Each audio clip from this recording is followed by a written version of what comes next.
E aí pessoal, tudo bem com vocês? Como vão? Silver aqui. E bem, hoje a gente tem aqui mais um videozinho do nosso querido amigo Hamlet. E cara, quando eu vi esse vídeo aqui na lista dele, eu falei, cara, Futurama. Futurama é um dos meus desenhos favoritos. E cara, eu vi Futurama quando eu era muito novo, então eu não peguei muitas coisas que tem no Futurama, tipo, muitas coisas mesmo. E, cara, adoraria ver o Hamlet falando sobre Futurama. Então, vamos lá então. O episódio Futurama que me ensinou sobre livre-arbítrio. Vamos lá, vamos lá. Um brinde a outro ano idiota. Fala rapaziada, primeiramente, feliz ano novo. E segundo, a gente vai ver o episódio Futurama que fala sobre livre-arbítrio. Dá pra gente entrar em bastante questão filosófica nisso, como eu sempre falo, então vamos aí. O episódio começa com o Bender se questionando se ele deveria usar o óculos de nerd dele e falando que toda decisão que tomamos abre um universo de possibilidade. Eu te digo que, como seres conscientes, cada decisão que tomamos é preciosa. Bom, nesse caso então não usa. Ah, quem te perguntou? Ele decide colocar o óculos e por conta disso ele encontra essa robô na rua, que pergunta se ele é universitário e convida ele pra uma festa. Como ele não é universitário, ele foi lá se cadastrar. Chegando lá, ele percebe que é muito caro e tinha uns robôs da máfia que emprestaram 10 mil pra ele, convenientemente, claro, e ele fez a matrícula dele. E assim que ele entra na sala, ele decide sentar no fundo e encontra uns caras de uma gangue, que perguntam se ele não quer entrar na gangue. E ele diz que sim, e a cena corta pra sala do diretor, onde o Bender diz que já vai largar a faculdade em 32 segundos de aula. Enfim, a cena corta e daqui pra frente é só o Bender tomando decisão ruim relacionada com um monte de coisa que tiraria minha monetização se eu dissesse isso aqui, como por exemplo o uso de faísca ou o conflito com um gangue rival. No final desse bando de decisão ruim, ele vai parar no hospital dos robôs e aqui a gente vê ele refletindo sobre o que ele aprendeu nesse péssimo dia que ele teve, onde ele diz que deve tomar decisões boas, porque senão você vai acabar se afundando em uma piscina com seu próprio sangue. Mas mesmo assim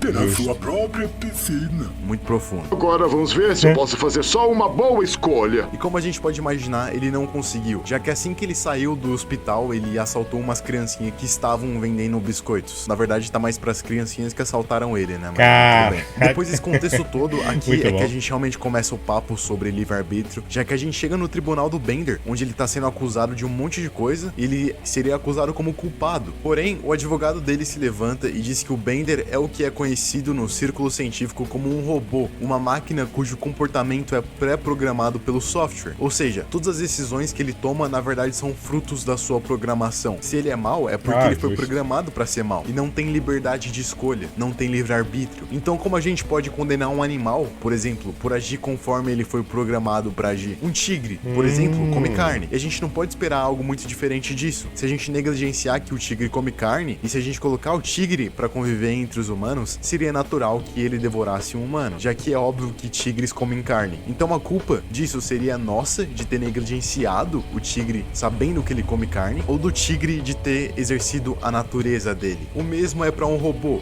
no caso o Bender. Mas e o ser humano? O que nos garante que nós temos livre-arbítrio? E agora eu peço que a gente desconsidere palavras de autoridade e que a gente use a lógica para chegar em algum lugar. E é nesse momento do episódio que o Bender questiona: qual o objetivo de viver se não tenho livre-arbítrio? E ele fica bem feliz ao constatar esse fato, porque de fato ele é um robô e foi programado. Depois ele desce até o planeta dos robôs, onde só ele poderia fazer uma entrega, e decide abandonar a nave e continuar lá, onde ele encontra esse velho robô que diz que filosofia é para aqueles que não precisam trabalhar para viver. E não acreditem nas mentiras dele. Filosofia é pra todo mundo, pra qualquer pessoa e em qualquer lugar. E ela é provavelmente a maior constatação de que existe sim um livre-arbítrio. A filosofia é a única coisa que se mantém constante na vida, enquanto todas as outras coisas mudam e morrem. A sua capacidade de questionar continua firme e intacta. Mas existe uma parte no episódio onde os robôs estão discutindo política e o Bender os questiona, afinal, para que eles devem continuar tomando decisões se já são pré-programados? Para que continuar pensando se você já é pré-programado? Esse robô diz: nossas decisões são importantes. O fato de serem pré-determinadas não as tornam menos importantes. E isso é verdade. Mesmo que não exista a liberdade de escolha de fato, isso não torna o que a gente vive menos importante, já que alguns de nós são seres sencientes. Isso quer dizer que sabemos que estamos vivos e uma bola azul gigante no meio do nada.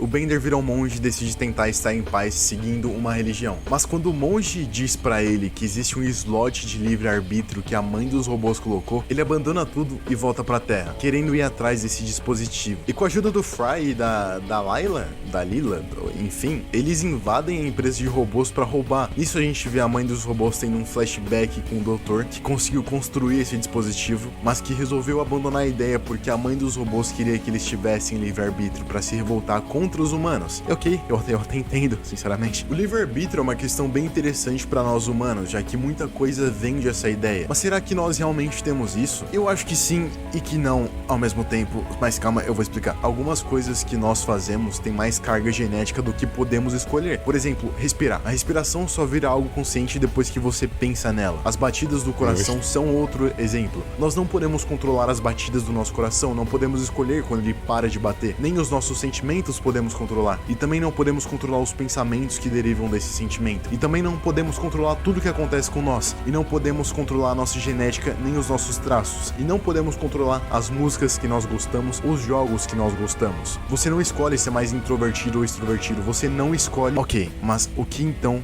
a gente escolhe e tá dentro do nosso livre-arbítrio? Bom, existem dois tipos de física, de modo grosseiro. A clássica, onde podemos calcular onde algo vai cair se soubermos a altura, o ângulo e a velocidade, e a quântica, onde podemos ter uma certa probabilidade que algo vá parar em algum lugar. Se o universo fosse regido apenas pela física clássica, então se nós soubéssemos todas as condições iniciais de um sistema, poderíamos prever toda a sua trajetória. Por exemplo, se eu soubesse todas as condições iniciais do universo antes de ocorrer o Big Bang, é provável que eu saberia cada coisa que acontecesse, ou que aconteceria. Mas, é claro, as coisas não são tão simples assim, já que existe a física quântica, que eu não ouso me aprofundar muito porque eu não sei muito, mas sei que as coisas lá são probabilísticas, é tudo meio estatística. Então, para efeito de comparação, mesmo se eu soubesse todas as condições iniciais de um sistema quântico, eu não poderia afirmar com certeza se a trajetória seria a que eu previ, mas eu poderia afirmar que poderia ter 80% de chance de ser como eu previ. O que eu quero dizer com essas coisas todas é que existe uma pequena chance de você não ter livre-arbítrio, de você não ter liberdade. Existe uma pequena chance de que se eu nascesse com seus átomos no dia, na hora e sob as condições que você nasceu, com a família que você teve, talvez, só talvez, eu fosse você assistindo esse vídeo agora, pensando exatamente o que você tá pensando. Talvez as únicas coisas que nos tornem únicos seja a nossa existência e talvez não a nossa essência. Talvez, se eu soubesse todas as minhas condições iniciais, eu fosse capaz de prever até o dia da minha morte. E se eu soubesse todas as suas condições iniciais, eu fosse capaz de prever até o dia da sua morte.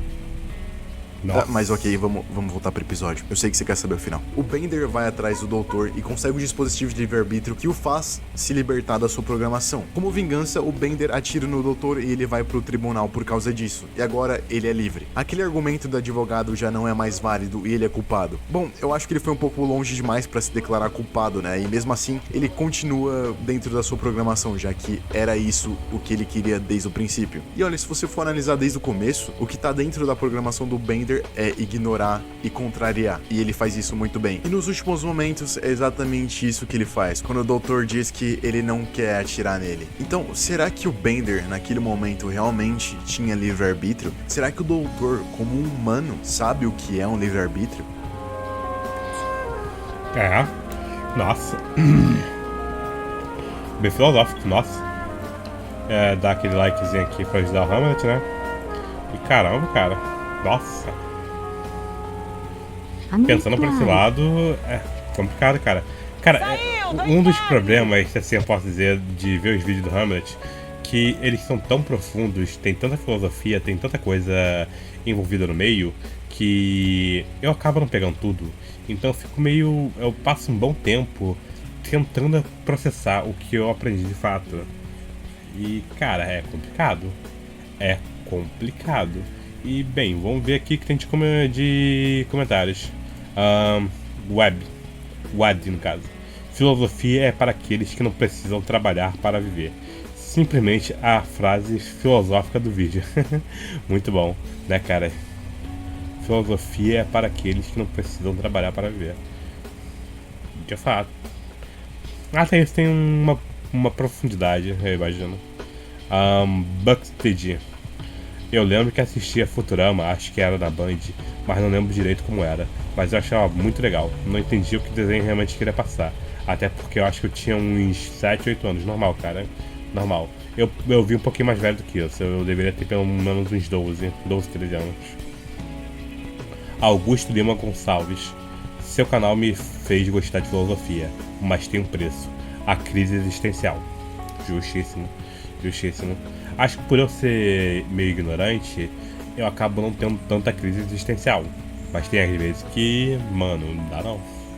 Tem às vezes que, rapaz... Olha, esse bolo merece um like. O cara criou uma conta no YouTube parodiando a frase final dos vídeos do Hamlet. Caraca. Caramba, essa história toda de livre-arbítrio até me deu dor de cabeça. É muita coisa para processar. E logo eu, que sou um bolo, que não tem muitos neurônios para ficar quebrando a cabeça, eu levei apenas uma resposta final que seria nada. A primeira música dramática que vem em sua cabeça, Deus do bolo. Esse bolo merece um like. Aplausos. Ok. Eu vou ignorar. Black White. Mano, conheci seu canal esses dias, mas já sei tão foda. Seu conteúdo é muito bom no que você faz. Você é muito bom no que você faz. E é muito bom em me fazer pensar sobre tudo e me questionar sobre. Verdade, verdade. Realmente tem essa magia entre nós.